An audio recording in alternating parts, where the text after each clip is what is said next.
Find a church, find it quickly. Find someone to keep you accountable. Find someone to share your struggles with and share, your praises with as well.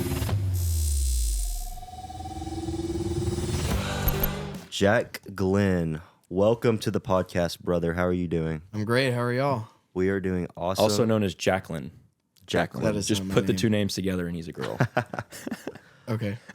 I do have long hair. That's fine. There you Whatever. go. Yeah. How do you feel about being the first ever guest on the King of Hearts podcast? I'm honored. This is my current favorite podcast. So, Wow. yeah. There you go. My brother says the same thing. Really? Will Yeah. likes it? Let's go. Will That's loves awesome. the pod. Let's go. How about your mom? My mom loves the pod. Okay. Camera. I have a confession. It was my mother that thought Jake's glass was alcohol. Yes. Okay. It was my mom. I remember when we talked about that. It was my mom. Anyways, now that that's off my chest. Miss Amy's keeping us accountable. Yeah. So for those of you that don't know, a few episodes ago, it was actually like the 4th episode or something. People thought that our drinks were alcohol. So we got... It was my mom. yeah. But anyways, do you know why we brought you on for this episode? I go to a large public university, and I feel like it's a much different experience and viewpoint than the kind of smaller school that y'all go to. Okay. What school do you go to? I go to University of Tennessee at Knoxville. Go Vols. Vols for life. Second best team in the state. You already know. Yeah, that's wild.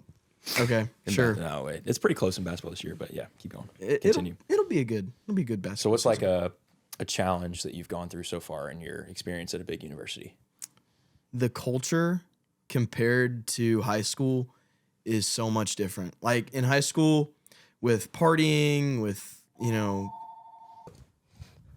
Okay, sorry about that, guys. We had a little technical error with my house phone being on. So anyways, what were we talking about, Jacqueline? I think we were talking about the struggles of being at a big university, and I was saying, the culture is so much different than high school. You've got it. It's not that things like drinking and hookups and all this didn't happen in high school, because it definitely did. But in high school, you can kind of section yourself off and be away from it. But, living in a dorm room, living, on campus, you can't get away from it. It's just kind of a part of life. Yeah, I think that's something that me and Jake definitely haven't really had to struggle with, because we're living in an apartment with each other. So, we're kind of away from all the parties and all the stuff like that. Like, we can get invited to it, but we don't have to see it happen. We can just isolate ourselves. So, yeah. There's lots of parties pretty much every night. You can find one if you're looking for it. So so we're supposed to like obviously separate ourselves from people like that at times. So like, how do you go about, I guess, not forcing yourself to be around those people, I guess? Well, it's pretty difficult to not be around it, because it is really everywhere. But, if, let's say, there's a party next door, I just shut the door and, go to sleep. The people around me, people on my floor know that, I'm not a drinker. I'm cool with everybody. We have a good time together, and I just don't drink. So they know that I'm not participating in the drinking, but it doesn't mean I can't, hang out with them, and they know that. Yeah. has that temptation ever been something that you thought of doing, or has it always just been kind of disgusting to you? The temptation, it's not strong. It's there. It's like, what if I tried it one time? What is it? I wonder what this tastes like, But, it's always kind of just grossed me out. I've never really thought about doing it. So for context, me, Chris, and Jack spent the last semester together, and we were very well prepared, in my opinion, for the life after college. Like, our leaders were just like honing in on the fact that we did not need to look like the world and everything that we did. So when you look back to, I guess, that last semester of high school, when everybody's asking, where are you going to college? Everybody's saying, don't do this, get involved with this, and don't get involved with this. Do you think you were well prepared going into this season that you're currently in? Absolutely. I think I was. If I could go back and change something, I wouldn't, because I feel like the only thing that I would change is maybe read more, maybe pray more, But I felt like with knowledge, I felt like I was the most prepared that I could have been. There was nothing that I wish I could go back and tell myself. Yeah. In terms of, the temptation side of college. Yeah. I mean, it was a very similar experience for me. When I got there, I did feel prepared because like I got in my room and I knew that I had to make this room sold out for God. Like I had to do everything I could to make sure I was prayed up, that I was doing everything I could to keep the devil out of that room, because once you allow a spirit into a room, it lingers there. And that's one thing that I felt like no matter what people say, no matter what they tell you about their experience with college and going off into a different environment, they can't ever prepare you to say no. If that makes sense, like they'll tell you everything to do to say no, but ultimately that's what you have to decide. You have to decide, am I going to allow God into this situation that the devil obviously can have a foothold in very easily? Because going off to college, you don't live under your parents' roof anymore, right? You have an option to do literally whatever you want. Scary. And it's very scary, but also it's beautiful. It's a beautiful thing if you do it right. And I think that's one thing we were blessed with. But I mean, anything they can tell us, it doesn't prepare you to actually say no, because that comes from you. Yeah. I mean, I'm kind of in the same boat as y'all, since, we all were in the same group and everything. I think that if we didn't have the leaders that we had, I don't know where we would be right now. So I agree. Because think about our group. Think about like the guys that have done well, and think about the guys that haven't done well. All of us got the same teaching, but it's our own personal spiritual relationship with the Lord that decides what route we take. yeah. I think the being able to say no is a big sign of spiritual maturity. If you can say no consistently, that's when you know you're mature. I was listening to a Billy Graham sermon on the way over here, and he was talking about like youth and sex and things like that. And one thing that he said was self-control and discipline are the sign of a dynamic believer. And that was really powerful for me, because I was like, if you have those two things, if you have discipline and self-control, and you do all those things out of love, then God is going to bless that. And ultimately your fellowship with God will grow because of that. But what's maybe another challenge that you've experienced, and maybe not just by the culture, maybe like going to church. Let's go with that. Everybody, back home was saying the first thing you need to do is find a church. How was your experience with that? Was it easy to find community? It wasn't as hard as I was expecting. So I went down to Knoxville with a group of guys that were from Bellevue. Maybe not our group, but guys that I knew, a couple guys that I went to high school with. So we committed to finding a church really quickly. We wanted to get plugged in. So we tried, I'd say like 8 churches. Whew. We did back-to-back sermons a couple weeks where we would go to a sermon and then we would drive to the next church, hopefully to get there in time for worship.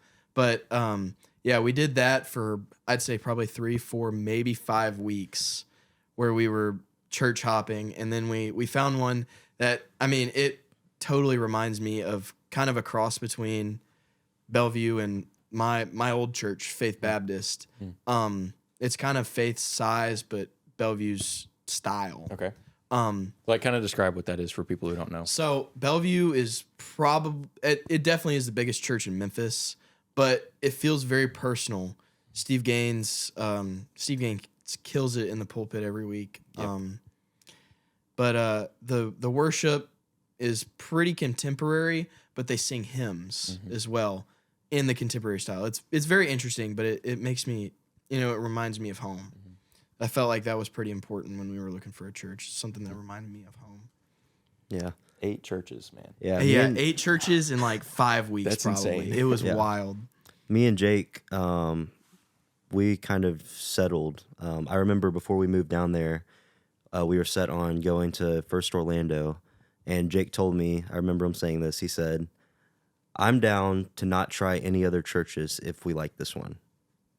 And that's literally what we did. We just went to one church. And honestly, I'm kind of wondering if that was the right move on our part. So I'm more of a follower. I don't really speak my mind a lot. So I just kind of went with Jake, and we've just been going there every Sunday. So we haven't actually tried out more than one church on a Sunday morning since we moved down. Maybe you should. Maybe we should. If you could go back, would you? And how would you have done it? Absolutely. Okay. I mean, how would I have done it? Like, would you have gone? I mean, you've done this on Thursdays, so you can kind of talk about that experience. Oh, but, yeah. Like on Sundays, would you drive to a church even if none of your friends were going with you? I do. There's a lot of. I realize there's actually a lot of bigger churches in Orlando that we didn't know about. Yeah. They keep showing up on my Instagram reels, and then I'll click on the page because it's like, it looks like it's a big church, and it's just like some smaller church with a good media team in Orlando. So, yeah, I think I want to try something else out, but at the same time, I'm enjoying serving at First Orlando. We do that on Sunday mornings after service. We're serving high schoolers. So I don't really know. I don't really know how I could try something else out without breaking off the commitments and relationships I already have. Because that's one thing I think we differ in. I think, and you can correct me if I'm wrong, I feel a lot more fed at our current church than you do. Am I wrong there? I feel fed at the church. I feel fed at the church service on Sundays. Okay, gotcha. I'm just not. I don't feel the same thing with our whole group situation and the Tuesday nights we have the young adult service. I haven't really enjoyed that so far. But no, the church is great. The messages are really good.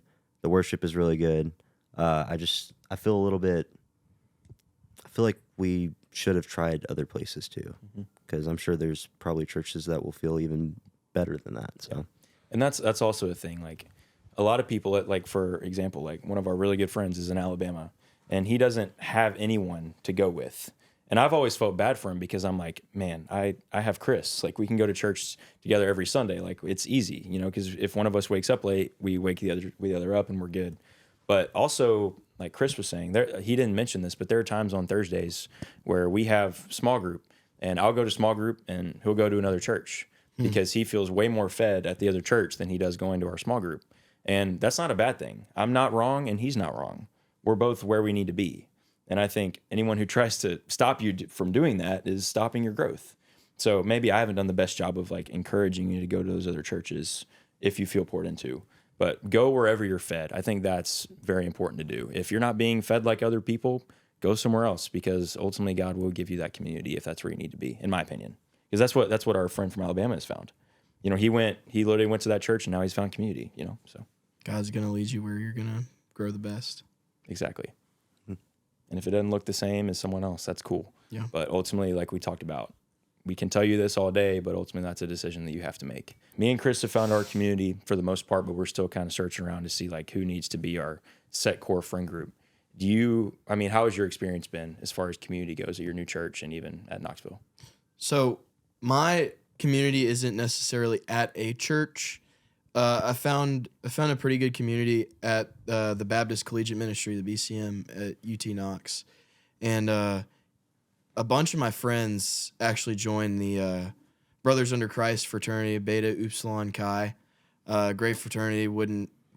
I couldn't recommend a fraternity more than that one, but I didn't feel like I was called to that. I felt like maybe it's time for me to step out on my own and find something for myself. And I did. One of my friend's roommates that I didn't know before going to school invited me to go to the BCM with him, and I went. I really liked it. It's a little homeschooly. If you know, you know. It's a little homeschooly, but I've really enjoyed it. I've gotten plugged into a life group where we do Bible study on Tuesday nights, and then we've got worship on Thursday nights, and I actually just got accepted on the leadership team there. Really? For intramurals. Sick. So we'll see how that goes. For what? Intramurals. What does that mean? Intramural sports. Y'all. When you say I thought you were talking about like painting or something, like murals. No, intramural sports. It's basically a competitive sports league for kids who aren't good enough to play D1. Oh. So me. Oh. Oh, I thought you were talking about like a. No, I'm not talking about a painting like a league. mural. I thought you were talking about like a. Yeah. Okay. Never mind. Not Anyways. a painting league. Okay, so I had a follow-up question. When you say it was homeschooly, like, what do you mean? You know? I'm not talking about. Crap. I'm gonna back myself in a corner here. Homeschooly. It's more a if you know thing. Yeah. That's just code for I don't want to say it out loud. Pretty much. It's a little awkward. There you go. It's There, a little that was awkward. it. It's a little awkward. Yeah. I went to a big public school, so you kind of can't be awkward at a big public school, or else you're gonna get eaten by one of those big giant seniors. I went. Like Chris. I was awkward at public school. You were awkward, but in a funny way. This is like awkward in a ooh, bless your heart kind of way. Oh, I know. Like, poor kid. Oh, poor guy. And it didn't matter that you were awkward because you were huge. Yeah, you So kind of people were intimidated everybody away. Exactly. Gotcha. Yeah. That's why Jake didn't talk to me for 2 years. It's true. You were scary. You showed up to class in a Shrek like outfit. Your face was all green. Insert Shrek picture here. Yeah, we'll do that. We'll do that for the viewers there. Oh man, that was a good day. So if you had to give 3 points of advice for how to survive college after graduating high school, like if you were to, let's say there was a high school senior right here, and you're like, listen up, kid, let me tell you how to survive. What would you tell him? All right, I'd lean in real close like this, okay? I'd look at him dead in the eyes. Read your Bible, obvious one, but make sure you get in it every morning because your day goes a whole lot better if you do it in the morning. All right, don't neglect it. Okay. All right, step 2. I think step 1 is more important than step 2, but step 2 is important too. Okay. Find a church. Find a church. Find it quickly. Figure out where you want to go. Don't rush it though. Quickly, but don't rush. You can't rush where God wants you to be. And then step 3 doesn't have to be at your church, but find a community. You can find it, in a fraternity. You can find it in a campus ministry. You can find it with your roommates. Whatever it is, find someone to keep you accountable. Find someone to share your struggles with and share, your praises with as well. But those are the top 3 things that high school seniors need to do when they go to college. What's been your biggest struggle in college? I think my biggest struggle has been adjusting to being by myself all the time. I have to be reliant on, myself to say no. I can't run to somebody else and, get them to help me say no. It's got to be me now. I can't just go downstairs. I gotta figure it out myself. One that's kind of came back recently that I didn't expect was cursing. I'm around it, I feel like a whole lot more, and it's not all the time. It's just, sometimes it adds humor to a situation when it really doesn't. It just makes me look dumb.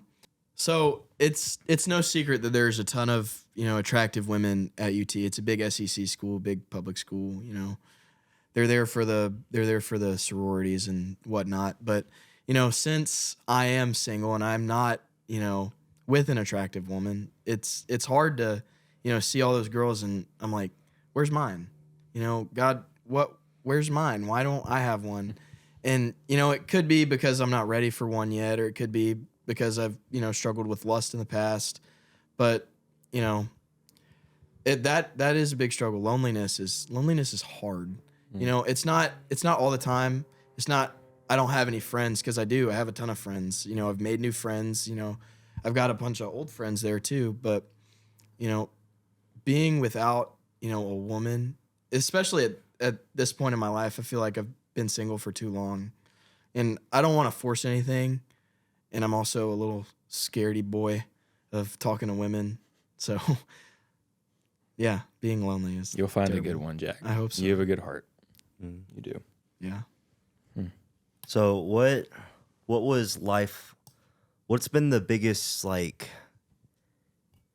difference between being in college versus being in high school?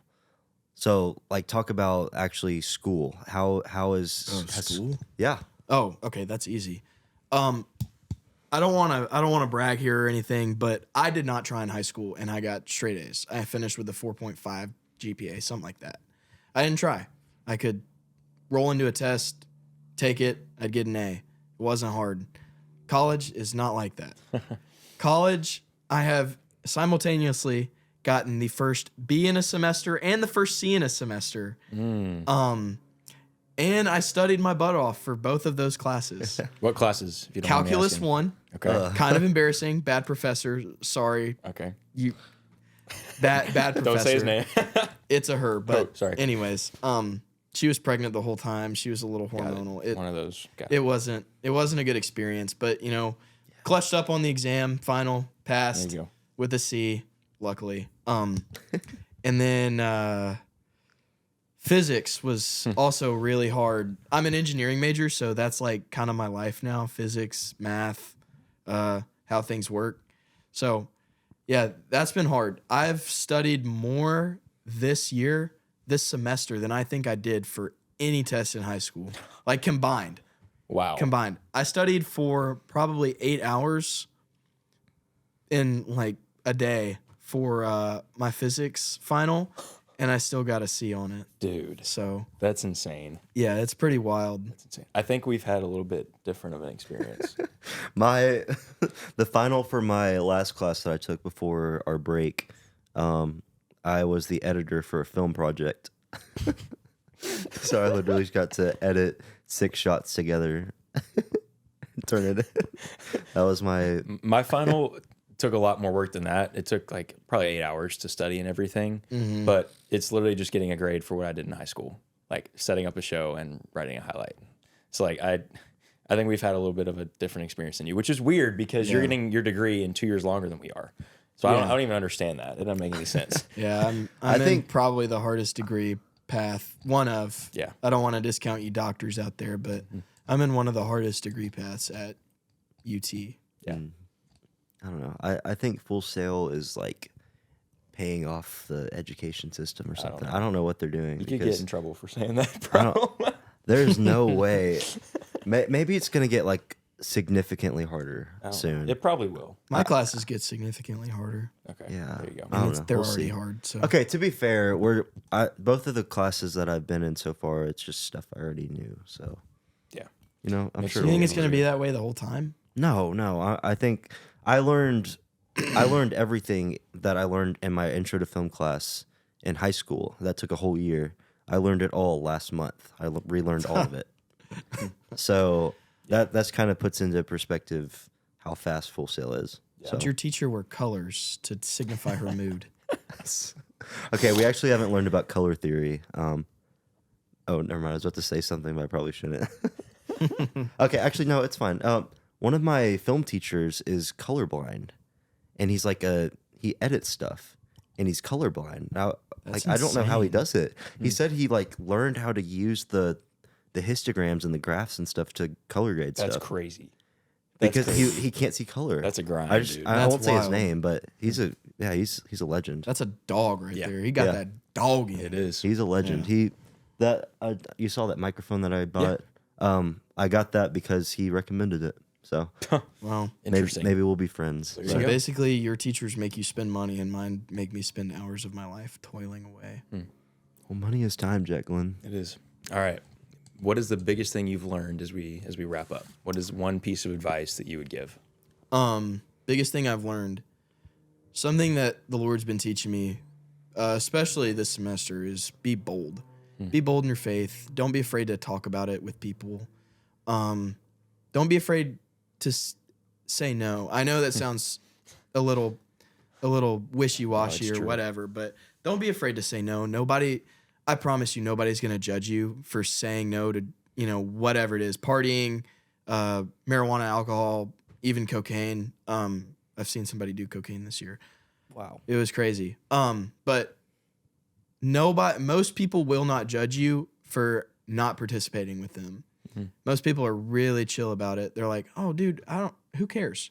Who cares if crazy. you don't drink alcohol? Like, Dude. nobody cares.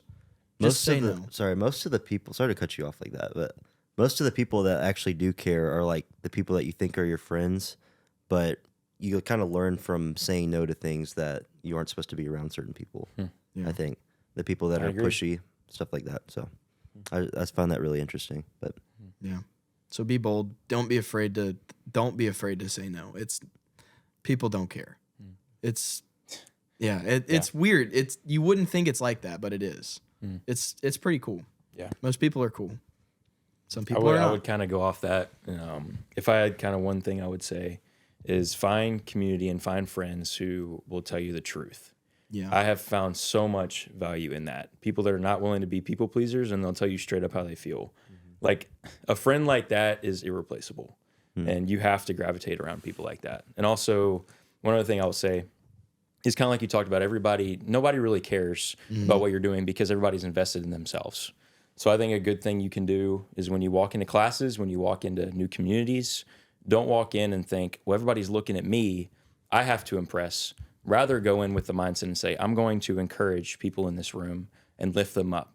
Not for my glory, but for God's glory. And when you take the focus off yourself, it helps other people want to be friends with you even more, right? If you show other people that you care rather than waiting for them to show you that they care, that's when you find true friendship. So take the initiative with those things and don't settle for mediocrity when it comes to friendships because you'll never feel satisfied. You'll feel lonely, you know? Yeah. What would you say? Biggest advice? I think the biggest thing that I've probably learned is just how to be vulnerable and like the importance of being vulnerable with your friends and people that love you and care about you. Because are you okay? Coughing. It happens. Sorry. Keep going. Anyways, because if you're not vulnerable with those people, then you're not going to have anyone to keep you accountable, and you're not going to have anyone to kind of just know what you're going through. So no one wants to be alone, and I think if you're not telling people your struggles, then that loneliness that you're feeling is because of you. So I agree. Yeah. do you want me to tell the hospital story? I do. I would love for you to say Okay. that. I haven't heard this. I'm excited. All right, Jack. So when me and Jake got down to Florida, this was like a month in, I think. Maybe. Yeah, this was like about a month in. I was having really bad chest pain. So I was terrified. Like muscle or like heart?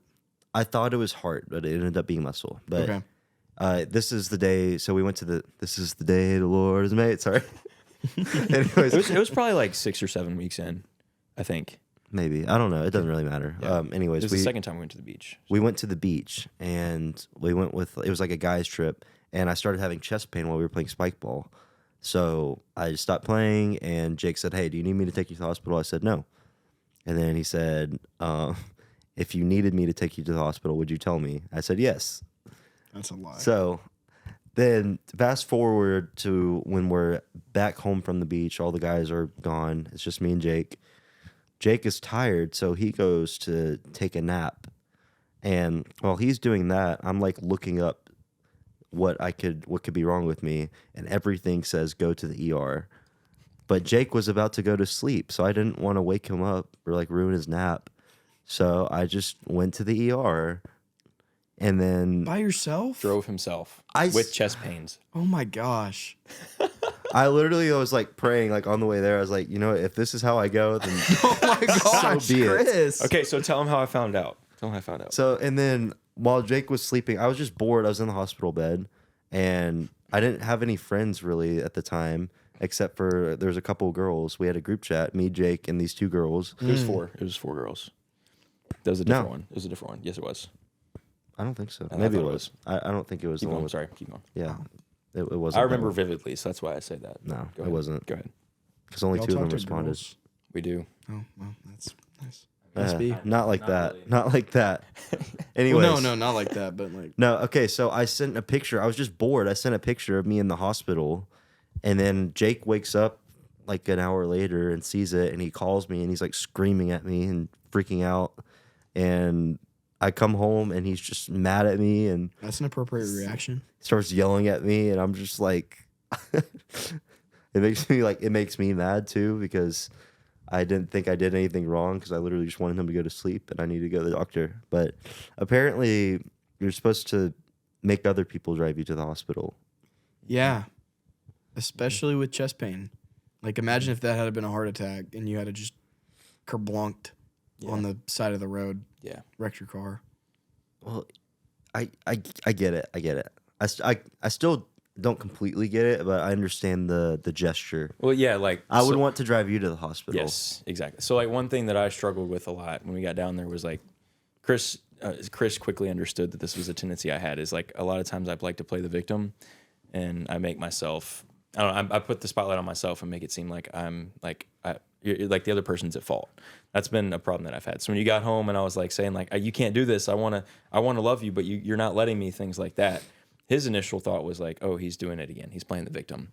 But as we talked it out, as we had a conversation and discussed our problems and we were vulnerable with each other, we realized that maybe I shouldn't have got as he did, and maybe he should have let me drive him to the hospital. And yeah, you got to let people love you. You got to let people love you. I think that's what we took away. Sweet Disney Channel ending to that story. It could have been a movie. That's how cool it was. So, but yes, I found out in a group chat. Wow. In a group chat. So, Chris, what made you send that picture? I was bored. So I wanted attention. I wanted people to like be like, there you go. Oh, why are you in the hospital? That's what it was. You just wanted somebody to ask. Well, yeah. Jake wasn't asking me. He was sleeping. Well, you didn't let him drive you to the hospital. Anyways, we moved on. We learned. So speaking of moving on, we need to move on from this episode, and we will see you guys back next week. Thank you, Jack, for coming on. Appreciate you. It's a great time. Yeah, peace out.